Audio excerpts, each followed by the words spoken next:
A week after the failed attempt to read the will, the mansion was still filled with tension and silence. Everyone moved around with heavy faces, barely speaking to each other. But Mary had something else on her mind. That afternoon, dressed in her finest lace gown and gold earrings, she stepped out of the house and drove to the home of her rich friend, Margaretta woman, known for her boldness and sharp tongue. They hugged at the entrance like old schoolmates. "Ah, Mary, I heard your husband is very sick," Margaret said, as they sat down in her beautiful living room. "I hope he gets better. What's the doctor saying?" Mary sighed heavily. "The doctor said it's cancer, and the worst part may not survive it. It's like I'm already a widow." Margaret leaned forward. "Huh, this is serious. How are you coping?" Mary folded her arms. "Coping with what? I'm not just sad. I'm lonely. No one to talk to, no one to hold me. He just coughs all day." Margaret raised a brow, a sly smile playing on her lips. "That means he can't satisfy you anymore." Mary lowered her voice. "That part, I've been thinking about it." Margaret chuckled. "You're still young, Mary, and you're beautiful. You don't need to suffer because of a sick old man. If I were you, I'd find a young man, someone strong, someone who can satisfy your needs." Mary's eyes lit up. 2 days later, Mary met Chris, a handsome, charming man in his early 30s.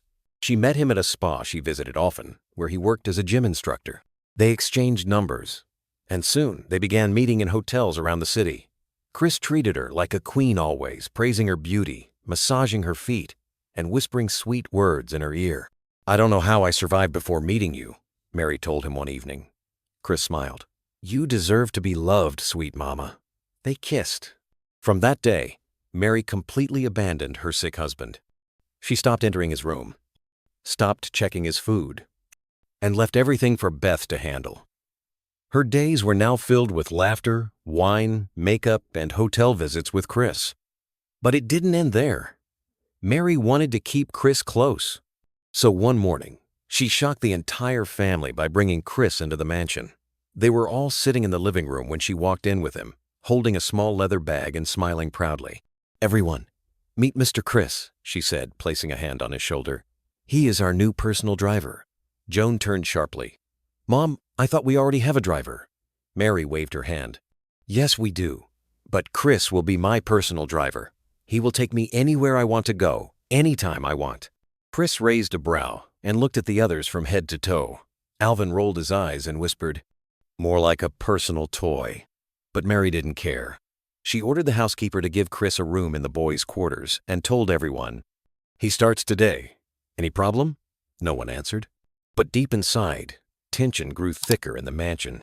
And somewhere upstairs, Chief John lay quietly in his room, unaware that another storm had just entered his home. That night, the air in the mansion was heavy and quiet, but Beth couldn't sleep. She had gone to the kitchen to look for her mother and noticed the main living room light was still on. As she turned back to return to her room, she heard strange whispers and giggles coming from the boys' quarters behind the house. Curious, she walked slowly toward the small building barefoot, her heart beating fast. The closer she got, the louder the sound became. Suddenly, a soft moan. Her eyes widened. She pushed the door open, and what she saw made her freeze on the spot. There was her mother, Mary, sitting on Chris's lap, both half-dressed and whispering into each other's ears like teenagers. "Mama!" Mary jumped up in shock. Chris quickly grabbed his shirt. Beth shouted, her voice shaking with anger and tears. "Mama, what is this? So this is the driver you hired? This is what you've been doing while Daddy lies weak in that room?" Chris stammered. "3 was just—" "Get out," Beth screamed. "Leave this house now." Chris ran out, not even fully dressed, his slippers flying in different directions. Mary tried to speak, but Beth cut her off. "You abandoned Daddy, your own husband, for this?" Mary, breathing hard, said, "What do you expect me to do, Beth? I'm lonely. Your father is dying. He doesn't even talk to me anymore." Beth's face was red with tears. "Mama, he's still alive. You left him alone like he doesn't matter. You chose your own pleasure over the man who gave you everything." Mary pointed a finger at her. "Don't you ever tell anyone what you saw, not even your brothers?" Beth turned and walked away shaking, angry, broken. The next morning, Beth sat by her father's bed, watching him sleep, tears running down her cheeks. She whispered to herself, "There's no need to keep him here anymore. No one cares. Maybe, just maybe, something in the village can help." She wiped her tears, packed a few things, and quietly made arrangements with the mansion driver. By evening, she had taken Chief John far away back to the village where he was born. In the village, as soon as Chief John arrived, news spread fast. Chief is sick. Chief is back home. His extended family, uncles, cousins, elders, and even villagers came out to welcome him. Some brought fruits, some brought palm wine, others brought old herbs. They sat around in the compound, shaking their heads sadly. "Ah, this man was so kind to us. He gave me money to open my farm. He built the community school." They began to contribute money, food, and advice. One elderly woman said, "There is one herbalista, strong one. His medicine is even more powerful than hospital drugs. We will call him. Let's try." Another added, "We must not lose Chief like this." Beth watched, touched, and surprised. So many people love my father, and yet his own household turned their backs on him, she thought. The next day, the herbalist arrived, a tall, dark man with white chalk on his face and a long bag of roots and bottles. He entered the small room where Chief John lay. He looked at the old man quietly, then turned to Beth. "Let me speak with him alone." Beth nodded and stepped out. The herbalist sat beside Chief John and leaned close. "I see you have strength in your eyes," he said slowly. "You're not as weak as they told me." Chief John sighed. "Because I'm not sick." The herbalist sat up sharply. "What? I don't have cancer," Chief John said, his voice low but firm. "It was all a plan, a test." The herbalist blinked. "A test?" Chief John nodded. "To know who truly loves me, who will stand by me if I am helpless. Only my lawyer and doctor know. I kept it from my children, my wife, and everyone else. I needed to see their hearts."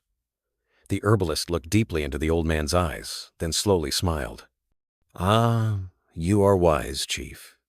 Very wise. You wanted to see beyond the surface." Chief John closed his eyes slowly. "Now I know." The herbalist sat still for a moment, looking at Chief John with great respect. "Chief," he said quietly, "you are not just a rich man. You are a man of deep wisdom. Many people fear death, but you use it as a mirror to see true hearts." Chief John gave a tired nod. "Thank you, my friend, but what I have seen has broken me." The herbalist placed a warm hand on his shoulder. "You are not alone. You still have one child who truly loves you, your daughter Beth. She's the light in your darkness. Hold on to her." Outside the room, Beth paced the courtyard, watching the herbalist's bag, her heart pounding. "Please, let him have good news," she whispered. The herbalist finally stepped out. She rushed to him. "How is he? Is he okay?" The man gave a gentle smile. "Your father is stronger than you think." Beth's eyes lit up. "You mean the herbs are already working?" The herbalist chuckled softly and patted her shoulder. "Just keep doing what you're doing. Your love is already healing him." Beth was confused, but she nodded anyway. "Thank you." Back in the city mansion, Ben roamed the house like a roaring lion, checking documents and shaking his head. "The company is dying," he muttered. "No money is coming in. Investors are pulling out." He barged into the sitting room where Mary and Joan were watching television. "Mama, Joan, if we don't act fast, the company will shut down completely." Mary shouted, "Act fast again, Ben.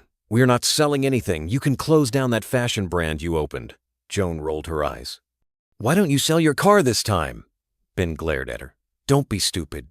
Just then, Alvin walked in from outside, overhearing them. He laughed bitterly. "We are not selling anything. Maybe sell that house of yours." Ben jumped up. "At least I'm trying to save the company, not sitting around like you," Alvin pointed at him. "Save the company? You're the one who ruined it. From the moment you took over, all you've done is waste money and show off." "Keep talking," Ben boomed. "You're just jealous because I'm the first son." "Jealous?" Alvin shouted. "You're mad." They rushed at each other again. Joan screamed, "Stop it, you fools! You'll bring down the roof!" Mary just stood up slowly and walked out. She was tired of all the shouting. But she didn't know the storm was just beginning. Back in the village, for the first time in many weeks, Chief John walked out of the small hut with help from Beth. He wasn't pretending now. He was just tired, really tired. Not from sickness, but from heartbreak. The extended family gathered around, clapping. "Chief is getting better, thank God. We will continue to pray." An elder pulled Beth aside and said, "My daughter, your father's spirit is strong. Take care of him, and he will live long." Beth smiled, though her eyes were wet. "Thank you, sir." That night, Chief John sat under the stars on a wooden chair, wrapped in a thick cloth. He looked around at the quiet compound, the smell of firewood, the soft sounds of crickets, and peace. Something he hadn't felt in years. He whispered to himself, maybe this is the beginning of something new. That evening in the village, the sky turned orange as the sun slowly disappeared behind the palm trees. The compound was calm, with a soft breeze sweeping through the trees. Chief John sat quietly under the mango tree, staring at the dusty ground. Beth came out with a warm bowl of yam porridge and placed it beside him. "Daddy, eat something. You haven't touched anything since morning." He looked up at her. His eyes were tired, but there was peace in them now. "Beth," he said gently, "sit down, my daughter. There's something I must tell you." Beth blinked. "What is it, Daddy?" Chief John sighed and took her hand. "I have to tell you the truth. Everything you saw, the sickness, the doctor's report, the coughing, the weakness." He paused. Beth looked confused. He continued, "It was all a test. I was never sick. I don't have cancer." Beth gasped. "Daddy, what?" "I pretended," he said slowly, "because I wanted to know the heart of everyone in our family. I wanted to know who truly loves me. When I can no longer give money, when I can't speak, walk, or stand. I wanted to see who would wipe my tear sand, who would fight over my treasures." Beth sat frozen, her eyes wide. "All this time?" she whispered. Chief John nodded. "You were the only one who stood by me," he said, tears welling up in his eyes. "You fed me. You bathed me. You even brought me to this village, hoping to find a cure. But I wasn't sick. I was watching. And you made me proud." Beth covered her mouth, shocked beyond words. Later that night, Chief John asked the elders and the extended family members to gather under the big tree. This time, he stood without help and raised his voice. "My people, I have something to confess." The elders and cousins looked at each other in surprise. "I was never sick. I never had cancer," they gasped. "It was a plan," he continued. "I wanted to test my family to know who truly loved me and who only loved my wealth." The elders stared in silence. Chief John raised his hands. "And now I know, but I want to thank all of you. The way you came together, your love, your support, your prayers, I will never forget it." He turned slowly. "Especially you, my daughter Beth. You stood beside me, even when everyone else walked away."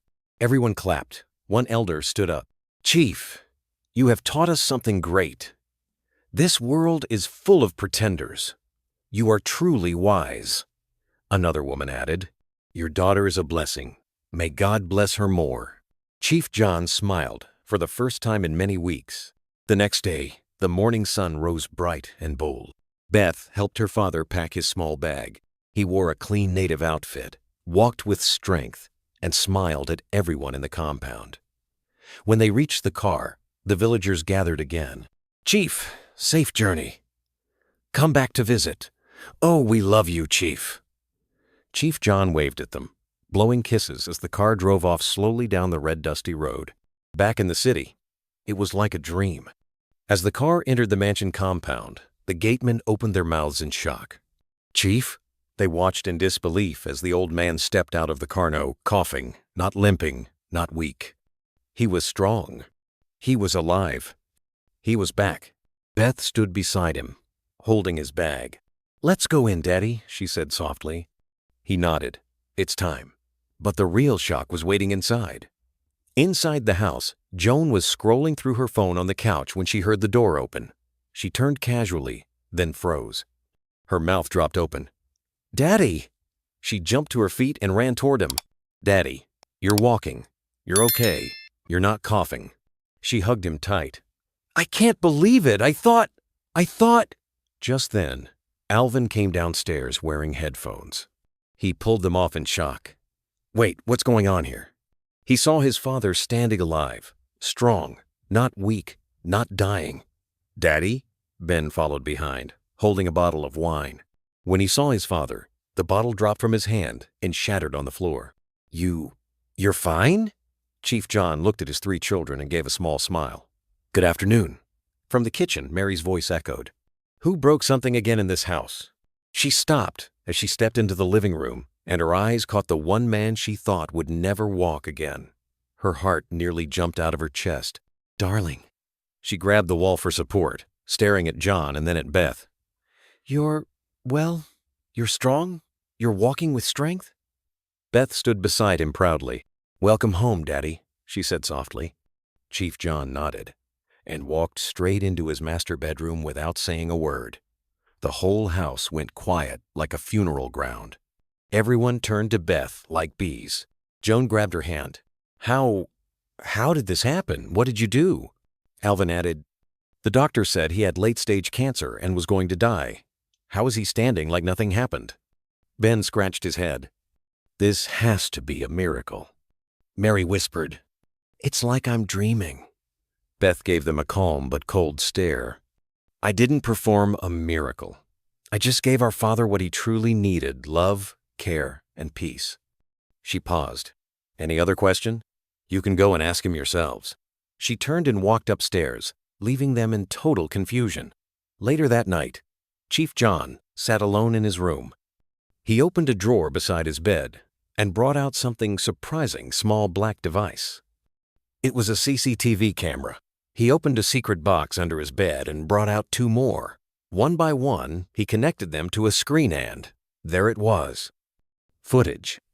Clear recordings of everything that happened in the room while he pretended to be sick. Everything. All of it was recorded. He took a deep breath, then picked up his phone and dialed. "Hello, Mr. John. Come to the house tomorrow morning. We need to speak. Bring all the documents I gave you. It's time." Downstairs, the rest of the family sat in the living room, silent. Each one lost in thought. The living room was heavy with silence. No one spoke. No one moved. Alvin sat with his head low. Joan was biting her nails. Ben had both hands squeezed into fists. Mary stood at the corner of the room, arms folded, eyes darting nervously. The family lawyer, Mr. John, sat with a calm face and a brown folder in his hand. Then Chief John entered strong, steady, bold. He walked to the center of the room and stood like the lion he had always been. "I've already explained everything to Mr. John," he began. "Now, it's time I tell all of you the truth." They all looked up, eyes wide, breaths held. "I never had cancer," he said clearly. "I was never sick. It was all a test of love, a test of loyalty, a test to know the hearts of my wife and children." He paused and looked at each of them slowly. "And you showed me who you truly are." His voice shook slightly. "Only one person stood with me. One person who, from beginning to end, cared for me like a true child. That person is Beth." He turned sharply to Ben, Alvin, and Joan. "I gave you all a quality education. I gave you a luxurious life cars, travel, a company, name it. And yet the moment you thought I was dying, you didn't wait. You started sharing my properties like I was already in a coffin." Chief John stepped closer to Ben. "You, Ben, my company was strong, doing great. What did you do? You sacked the loyal workers who built the company with men and women who sacrificed for years. You removed them like trash and brought in your friends. You threw parties with company funds.